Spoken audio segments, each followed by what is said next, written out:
Ben, boa tarde, non sei se me escoita, sí? Ben. Bueno, pois, boa tarde, benvidas e benvidos.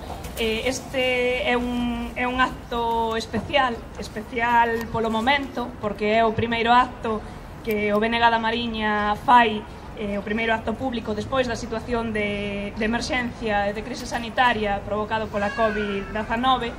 É tamén especial por o lugar, por onde, aquí a carón dunha ría que debera ser sinónimo de riqueza na principal vila desta comarca, máis que símbolo do abandono desta comarca por parte dos distintos gobernos, non? E é especial tamén este acto por quen está.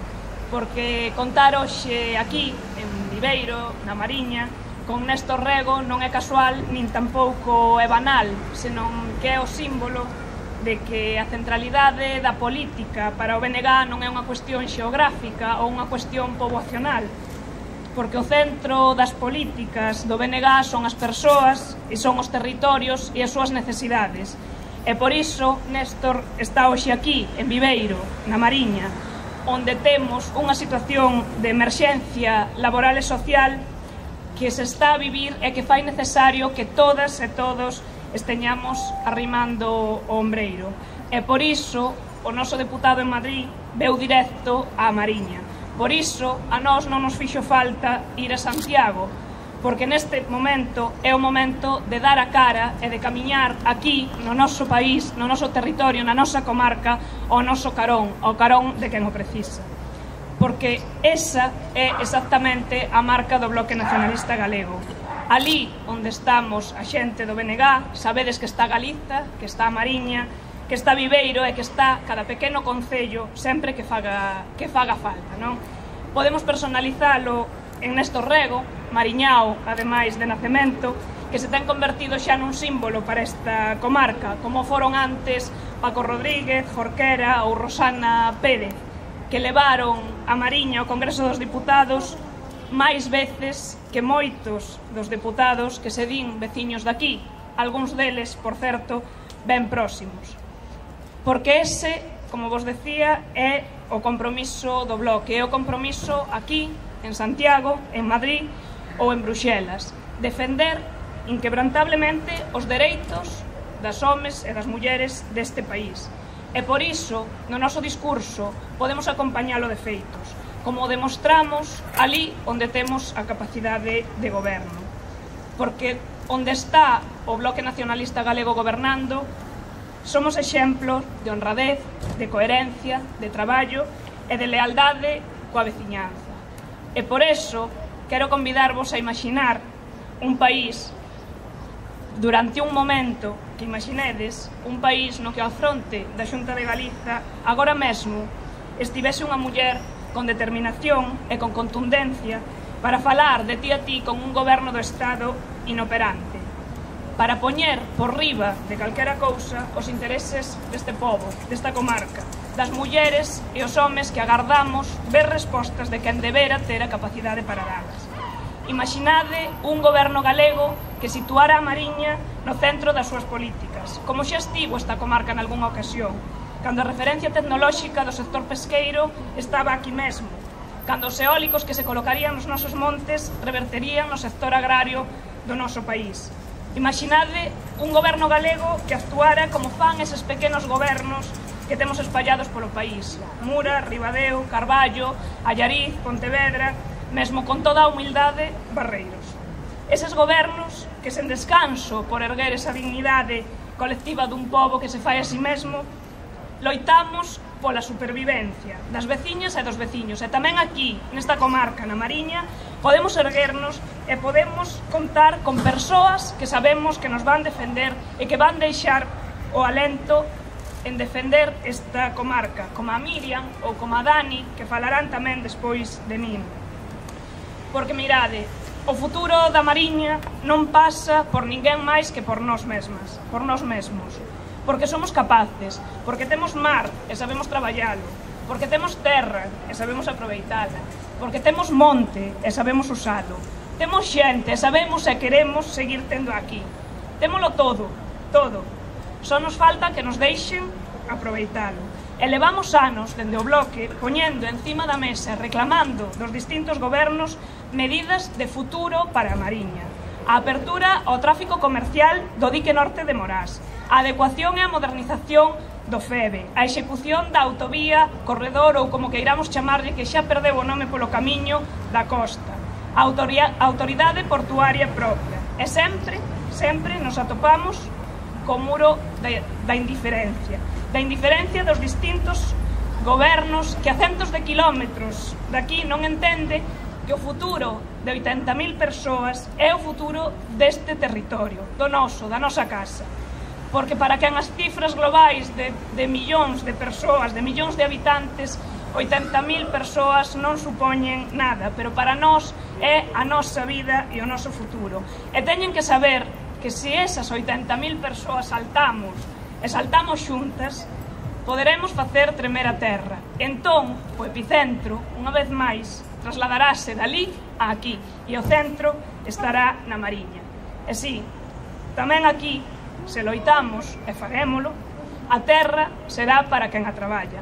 E as nosas fábricas tamén teñen que ser para quen a traballa, porque o futuro da nosa terra depende só de nós. Temos xente capacitada para sacar adiante e lograrémolo se todas e todos nos poñemos a iso. Estou segura de que seremos quen e que esta comarca efectivamente terá futuro. E deixo-vos con Miriam.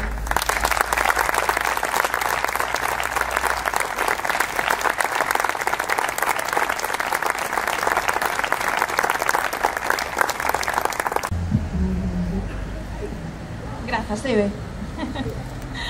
Bueno, pois, creo que nos escoitamos. Pois moi boa tarde a todas e a todos. Moitísimas grazas por acompañarnos hoxe aquí para retomar, 3 meses despois, unha campaña electoral convocada en pleno estado de alarma en unha situación excepcional nunca vivida antes polo pobo galego.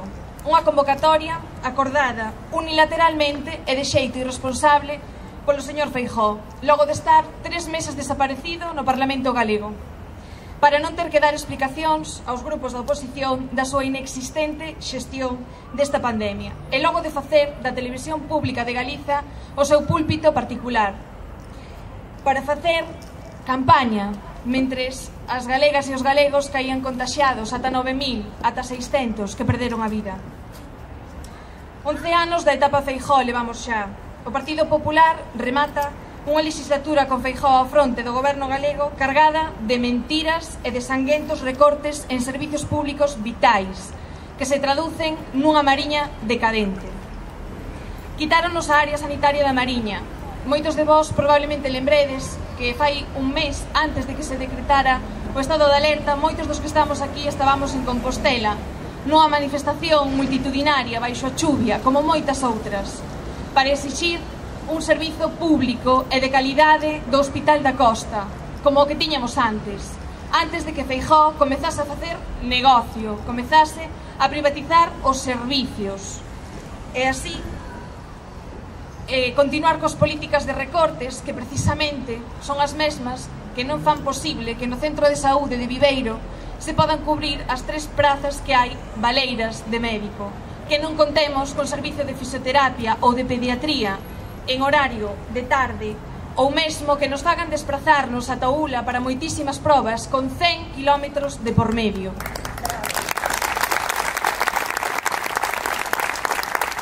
Se falamos de infraestructuras, os veciños e veciñas de Viveiro sabemos ben o que é sufrir a falta de conexións.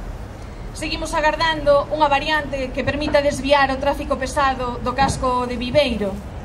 Incluso a veciñanza, a Corporación Municipal, a Xunta, chegouse a un acordo de trazado. E que pasou con todo iso? Pois que o señor Balseiro e compañía o botaron por terra, paralizaron os prazos e deixaron pasar o tempo. E agora aparécennos con unha megaponte sobre a ría sen ningún tipo de prazo nin de investimento, unha vez máis vendéndonos fume. A nosa ría, aquí a temos, fermosa, pero contaminada. Os xornais de onte e hoxe veñen recollendo imaxes dun novo vertido do emisario, constatando unha vez máis que é tremendamente urxente acometer as obras de reparación. E parece ser que ao PP en Europa non lle interesan estes vertidos. Pois acabamos de saber que a señora Dolores Montserrat acaba de pechar a comisión de investigación acerca dos vertidos que se facían na ría e que pedimos dende o BNG de Viveiro a través da nosa eurodeputada Ana Miranda. Pero non imos parar, non imos deixalo pasar, non ata que teñamos unha ría regenerada e recuperemos o marisqueo.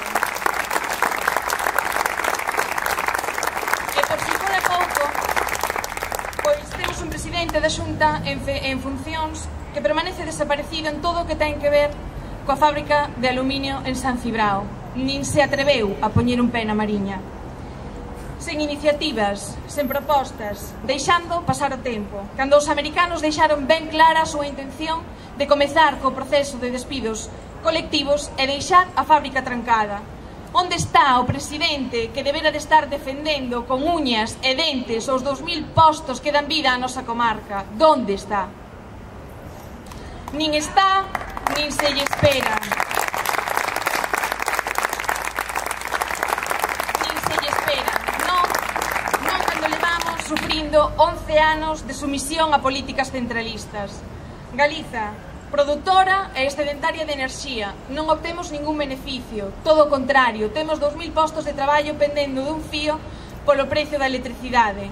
Os galegos temos a factura da luz máis cara, incluso que os de Madrid que non teñen ningún eólico, ningún.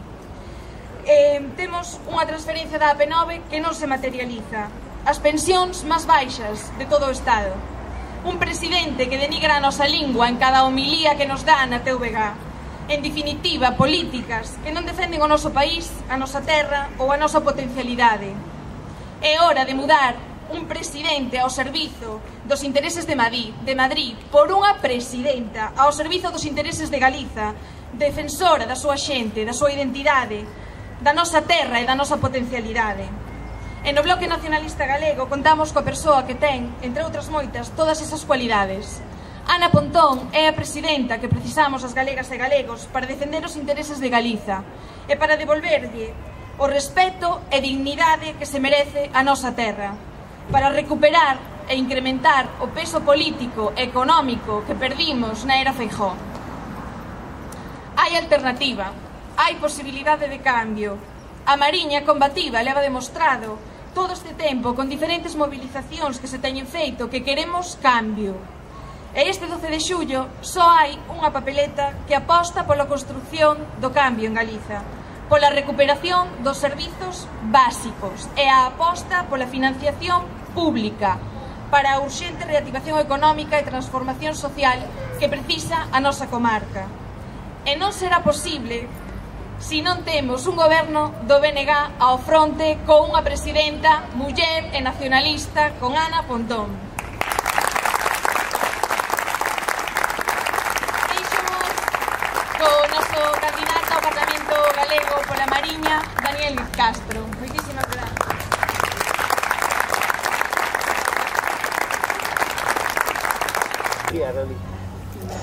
Bueno, boas tardes, moitas grazas por vir. Bueno, espera. Sí, ben. Xa van 11 anos de goberno do Partido Popular en Galiza. 11 anos moi longos, pero sobre todo 11 anos moi prexudiciais para esta comarca. 11 anos nos que Núñez Feijóo tratou a Mariña como a quen pon unha tenda en liquidación, deixando que morra e sin importarlle en absoluto o seu futuro. Ainda por riba, esta liquidación non se centrou só nun lugar ou nun sector en concreto. Todo o contrario, este desleixo sentímolo desde a sanidade á industria, desde Ribadeo até o Vicedo.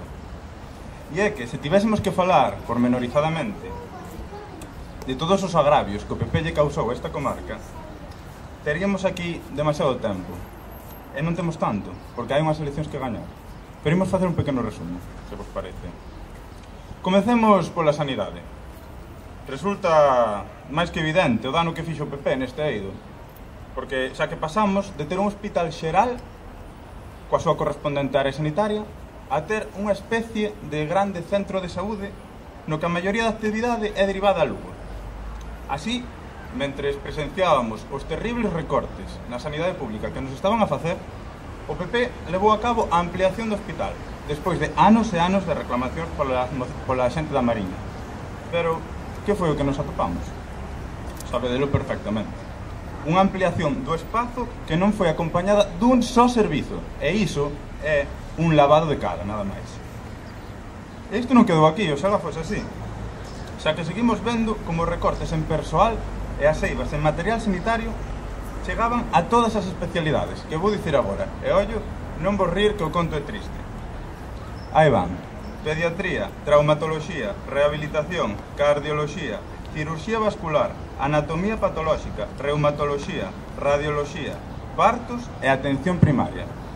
Sen esquecernos do nivel de precariedade que sofren os e as traballadoras que exercen o seu traballo en condicións de total eventualidade e que siguen acumulando contratos en contratos e contratos de días e incluso horas.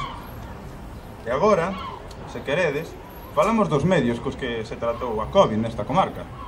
Se queredes, falamos da falta de información coa que traballaron os e as traballadoras. Se queredes, falamos da ausencia total de materiais de protección, que obrigou ata chegar a reutilizar ese material. Se queredes, falamos da ausencia de EPIs ou da negación á realización de test das traballadoras. Ou incluso, se queredes, falamos dos contaxios masivos de profesionais debido, evidentemente, ao que acabo de dicir.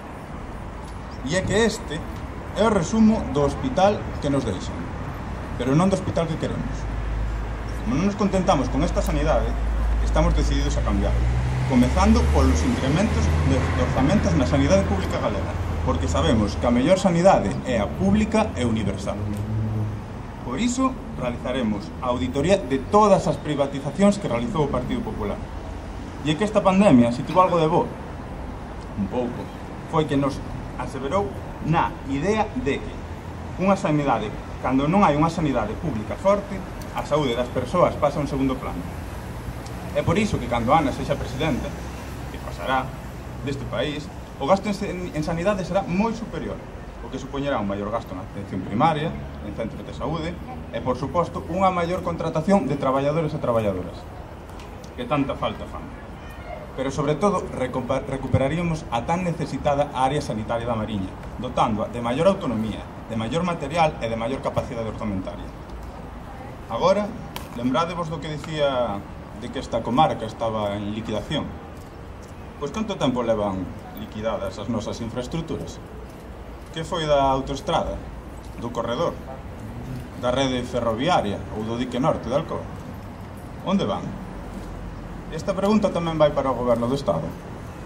Onde están esas promesas feitas? Que foi da autovía 74? Que foi da modernización e adaptación da rede FEBE?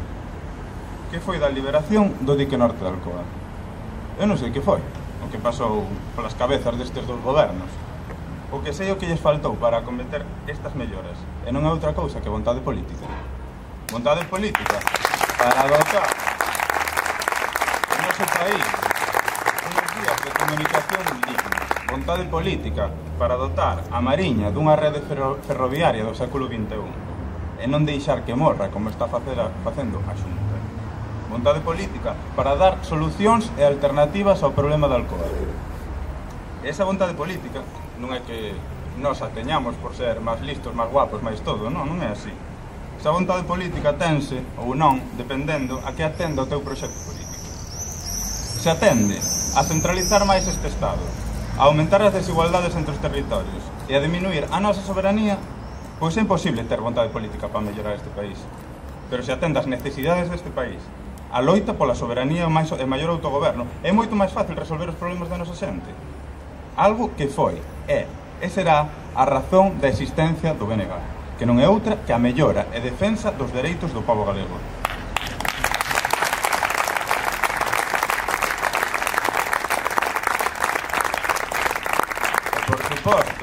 Faltanos falar do maior exemplo que temos do pouco que lle importamos á Xunta e ao Goberno Central. Alcoa. Non hai exemplo máis sangrante e vergonzoso que este, no que cando por vir dunha comarca está collido por pinzas, o Goberno da Xunta e o Goberno Central non fan outra cousa que esquivar o problema, deixalo pasar. É por iso que se volve ver que o BNG é o único partido que defende este país, que desde o primeiro momento estivo da man dos traballadores e das traballadoras, que antepuxo o ben dunha comarca ao ben dunha multinacional, e que fixo unha aposta clara para solucionar este problema, que non é outra que a intervención pública e a aplicación dunha tarifa eléctrica galega, para abaratar o custo da enerxía. Para abaratar o custo da enerxía nun país como o noso, que é excedentario. Finalmente, e non menos importante, temos que falar do futuro desta comarca. Do futuro dos mozos e mozas da Mariña. Porque que comarca lle espera a Mariña? Que comarca lle espera a mocidade da Mariña? A comarca do paro? A comarca das non saídas laborais? A comarca dos peches de Écar, Maderas Lorenzo, Ecesa, Gresburela, IPV, Macesa, Conservas Alonso, Mobles Hermida, Alcoa? Todos e todas sabemos que esa comarca só significa emigración, avellentamento e pouca prosperidade. Mas isto no BNG non o vai permitir. O BNG négase a deixar que a Mariña leve consigo a toda esa mocidade, que terá que seguir, que se non o fai, terá que seguir emigrando ao resto do Estado ou fora do Estado. Para acabar con iso, dúas medidas ben claras. Por unha banda, un plan retorna, que favoreza a volta de todos os mozos e mozas que tiveron a emigrar e a súa entrada no mercado laboral galego. Por outra, a creación dun plan de emprego juvenil que conceda preferencia á inserción laboral da mocidade nos sectores estratégicos da nosa economía, garantindo así o relevo xeracional. Xa por último, e a pesar de todo o malo que estamos a vivir, quero vos transmitir a idea de que se pode, de que é posible votar ao Partido Popular da Xunta. Queda moito traballo e imos ter que pelexalo, iso é verdade. Mas sabedes tan ben como a min que a sociedade mariñá e a sociedade galega quere cambio. E nós podémoslo liderar. Somos un partido que transmite ilusión, o partido que máis crece, a primeira opción para os mozos e mozas galegas. Por iso, polo que por todo isto, e moito máis, eu pido vos que non deades o partido por perdido. Todo o contrario, queda moi pouco para gañalo. E comezar a crear, así, a Mariña que queremos, a Galiza que queremos, unha nova Galiza. Quedades con Néstor Rego. Moitas grazas.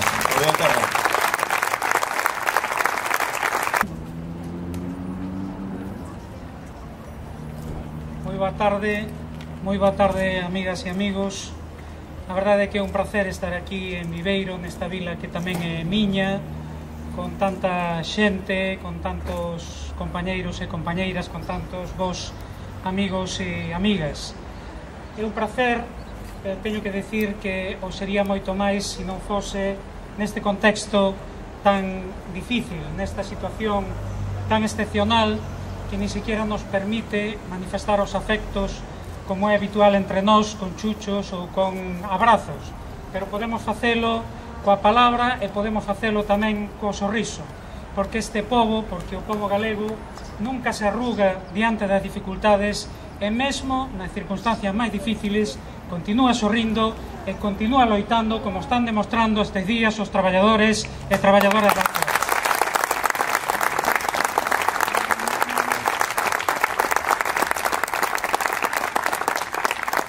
É unha situación complexa que non arranca da crise sanitaria, desgraciadamente. Que ben, esta crise sanitaria o que veu foi a agravala, xerando ao mesmo tempo unha nova crise social e económica. E teremos que ver como saímos dela.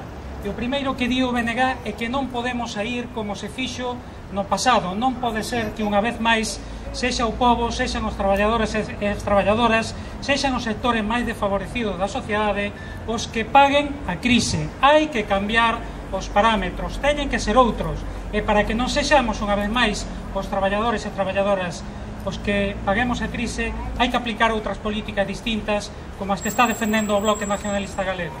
Por que en vez de recortes sociais? Por que en vez de máis impostos?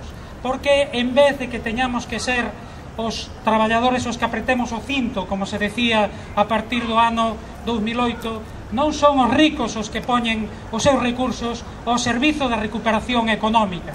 O BNG está dicindo que hai que recuperar o fondo de rescate bancario. Dice, eses 60.000 millóns de euros.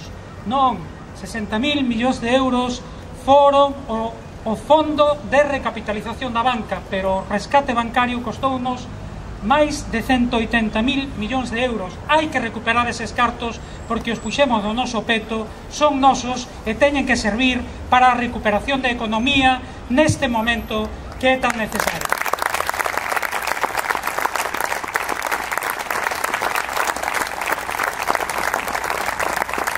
Porque en vez de baixar os salarios, como se fixo a partir do ano 2008, non establecemos un imposto ás grandes fortunas, ou un imposto á grande banca, como están facendo, por certo, outros países. Portugal acaba de aprobar o que chama a taxa da solidariedade para sair da crise sanitaria. Ese é un dos exemplos a seguir. Ou por que non reducimos o gasto militar tan abultado de miles de millóns de euros e que non é unha prioridade neste momento?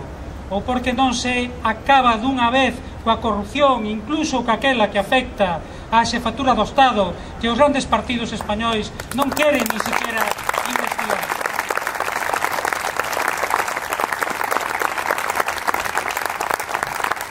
Ou por que non se nacionalizan as grandes corporacións dos sectores estratégicos de economía, empezando por aqueles que foron públicos e que nunca deberon ser privatizados, como é o caso de Alcoa, lembrades, Inespal, unha empresa pública que nunca debeu ser privatizada.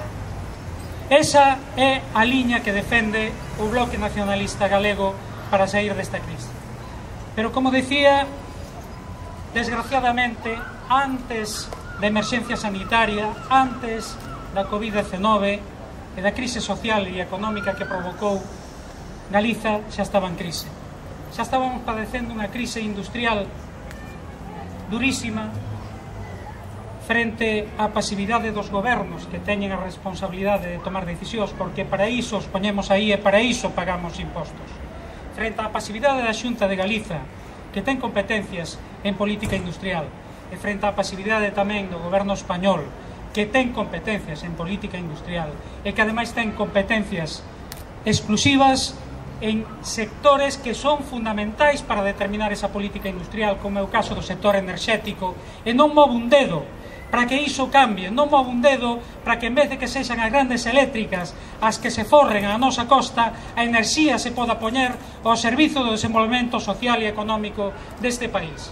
E é aquí donde, cando o BNG fala de soberanía, se pode entender perfectamente para que serviría a soberanía, onde se pode entender perfectamente para que serviría que Galiza tivese capacidade de decidir sobre os seus asuntos e sobre os seus recursos, en vez do espolio enerxético que estamos sufrindo permanentemente. Decía o Dani, unha enerxía que producimos, que pagamos os custos sociais e ambientais dun diseño que non foi noso, senón que non lo impuxeron. Ainda por riba, non temos ningún beneficio, senón que pagamos neste momento a factura da luz máis cara de todo o Estado español, máis cara que a de Madrid, a pesar de que consumen a nosa enerxía a 600 km de distancia, pero resulta que nós tamén pagamos o transporte desa enerxía para que os de Madrid a podan ter máis barata que nós. Parece vos xusto?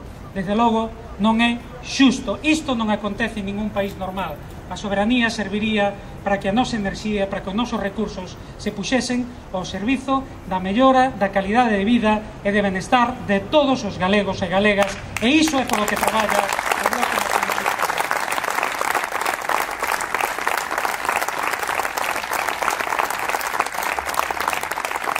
Unha crise industrial que ten moitos nomes, de empresas con centos de traballadores na incerteza diante de cal pode ser o seu futuro, ou de empresas que xa pecharon, Poligal, Isobat, Ferroatlántica, Aluibérica, Alcoa Coruña, que está aínda sin saber que pode ser desa empresa e que pode ser dos centos de traballadores que dependen dela despois dun proceso fraudulento de venta, ou agora Alcoa.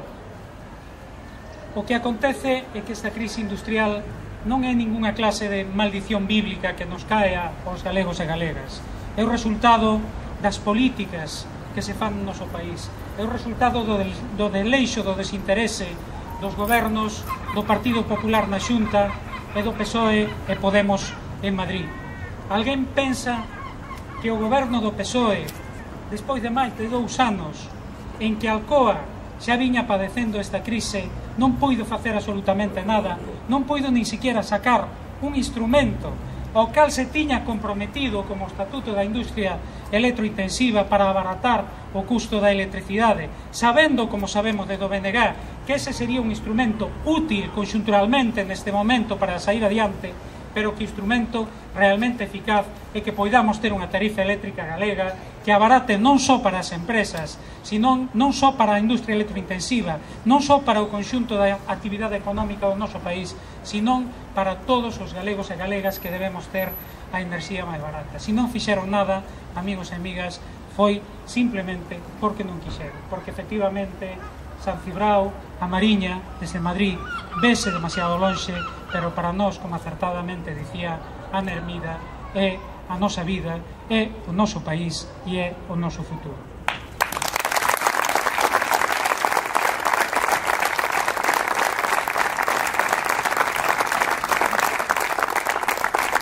E o peor é que non fan nada a pesar dos compromisos, a pesar de que se comprometeron a sacar adiante o estatuto do consumidor electrointensivo, a pesar de que se comprometeron con darlle unha solución a Alcoa Coruña e non lla deron, como estamos vendo, con darlle unha solución a Alcoa San Cibrao e tampouco lla deron, a pesar de que os partidos que conforman ese goberno tiñan efectivamente na última campaña electoral parecía un compromiso firme co desenvolvemento económico do noso país e cunha solución á crise industrial que padecemos.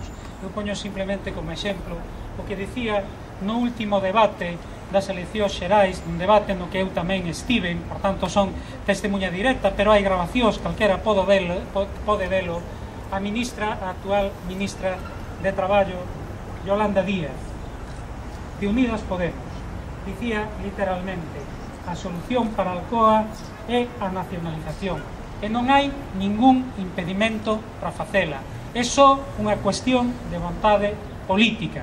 Estamos de acordo, non hai ningún impedimento para a nacionalización da Alcoa. Agora o que falta é a vontade política. Que ten que decir agora Yolanda Díaz? Que ten que decir Unidas Podemos? Que ten que decir o Goberno de Madrid? Que están incumprindo todo aquilo ao que se comprometeron co pobo da Mariña.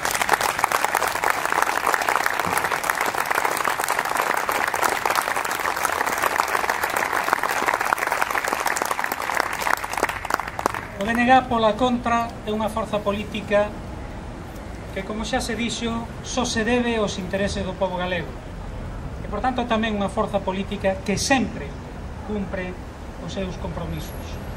Nos dixemos que era importante que o nacionalismo volvese a estar en Madrid para colocar no centro do debate os intereses do noso país.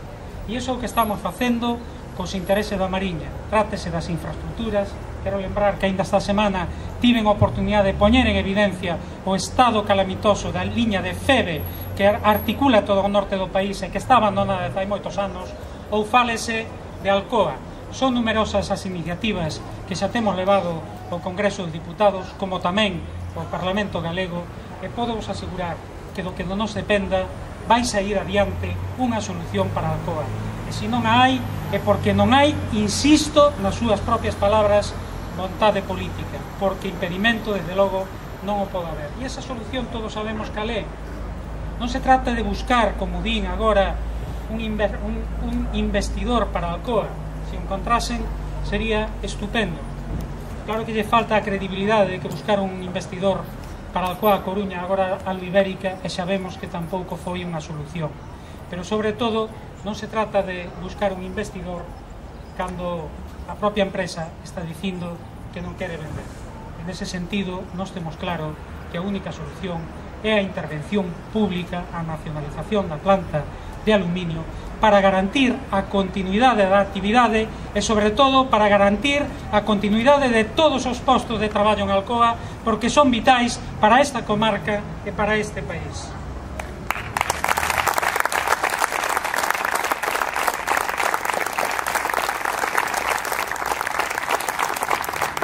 Pero como tampouco se trata, amigas e amigos, de que sigamos permanentemente esperando que en Madrid decidan correctamente, cando a nosa experiencia precisamente que cando deciden aló fora a 600 kilómetros ou a 1800 kilómetros en Bruselas sobre nós, casi sempre deciden contra nós. Como non se trata de seguir esperando, do que se trata é de que collamos o noso futuro nas propias mans. E o próximo 12 de xullo temos unha oportunidade para facer. Temos unha oportunidade para mudar de verdade as cousas. Unha oportunidade para acabar con ese goberno do caciquismo, con ese goberno da privatización dos servizos públicos, do deterioro da sanidade pública, da privatización da residencia, do deterioro da privatización do ensino público, do desleixo frente á crise económica, frente á crise industrial que padecemos, frente á grave crise demográfica con máis de 300.000 persoas que tiveron que marchar de Galiza nos últimos 10 anos, fundamentalmente mozos e mozas, e dese goberno da sumisión a Madrid. Temos unha oportunidade de facelo co noso voto nas urnas e non podemos desaproveitala, porque creo que é evidente que a este país interesa que haxa unha mudanza, que haxa un cambio importante, e ese cambio non pode consistir simplemente en cambiar de presidente, nin pode consistir tampouco en cambiar de partido, ten que consistir en cambiar de políticas, e iso, amigas e amigos, só o garante o Bloque Nacionalista Galego. Frente a ese goberno, nos queremos e necesitamos un goberno que poña por diante os intereses do país, os intereses do povo galego, que son os da maioría social, que son os dos traballadores e traballadoras. Un goberno que reivindique cando faga falta, que se plante, que fale de ti a ti con Madrid para reclamar aquilo que nos pertence. E non é unha frase feita. Fixádevos que esta semana o goberno español acaba de adoptar unha decisión que é o reparto dun fondo de 16.000 millóns de euros entre todas as comunidades autónomas. Sabedes onde van a acabar o 40% deses 10.000 millóns de euros? En dúas comunidades, en Madrid e en Cataluña. E, entre tanto, que fixo o goberno galego ao respecto? Que xestionou? Plantouse diante do goberno central para decir que eses criterios eran absolutamente inxustos porque prexudicaban o noso país? Reclamou que se aplicasen criterios como dispersión da poboación ou envellecemento, que son aqueles que encarecen os servizos nun país como Galiza? Fixo algo ao respecto? Non fixo absolutamente nada que non fose campaña electoral ao servizo do Partido Popular, pero desde logo non fixo nada ao servizo de todos os galegos e galegas. Hai que reivindicar cando fai falta e hai que plantarse cando fai falta. E iso pode o facer o Bloque Nacionalista Galego, e iso vai no facer Ana Pontón cando sexa presidenta da Xunta de Galiza.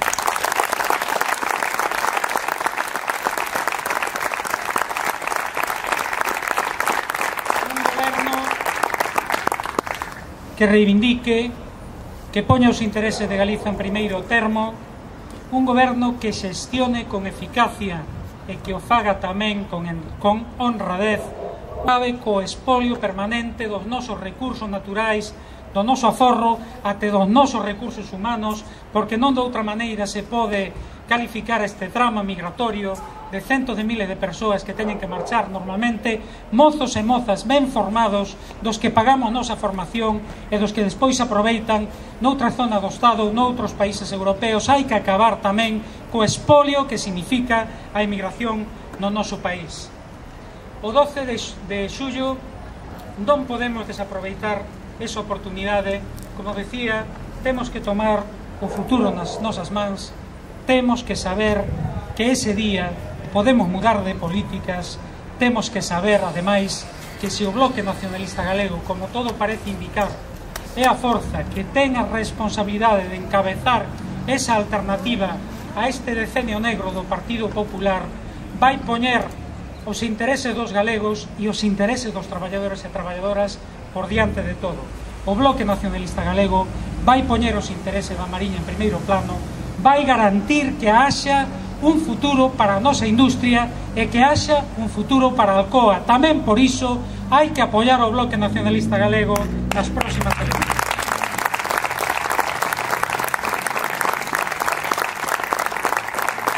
E acabo agradecendo a vosa presenza hoxe aquí, reiterando o prazer e a satisfacción que foi que nesta miña primeira intervención, despois deses 3 meses en Madrid, fose precisamente aquí en Viveiro, reiterando ese chamado a que teñamos claro que depende de nós, depende de todas e cada unha de nós, depende do noso voto que as cousas poida mellorar. A situación é difícil, é complexa, pero non sempre temos o optimismo suficiente para saber que tamén esas mesmas cousas difíciles poden cambiar e poden cambiar para mellor. E se sabemos que temos que deixar atrás un goberno que o que fixo foi obedecer o que lle mandaban en Madrid, obedecer as grandes eléctricas ou a grande banca, ou os grandes grupos empresariais que se lucraron cos nosos servizos públicos, coa nosa sanidade ou coas residencias de maiores, para pasar a ter un goberno que obedeza única e exclusivamente ao pobo galego, entón xa saberemos que é o que debemos facer o 12 de xullo. Votar o Bloque Nacionalista Galego e colocar Ana Pontón de presidenta da Xunta. Imos ese día celebrar. Moitísimas grazas, moita forza e adiante.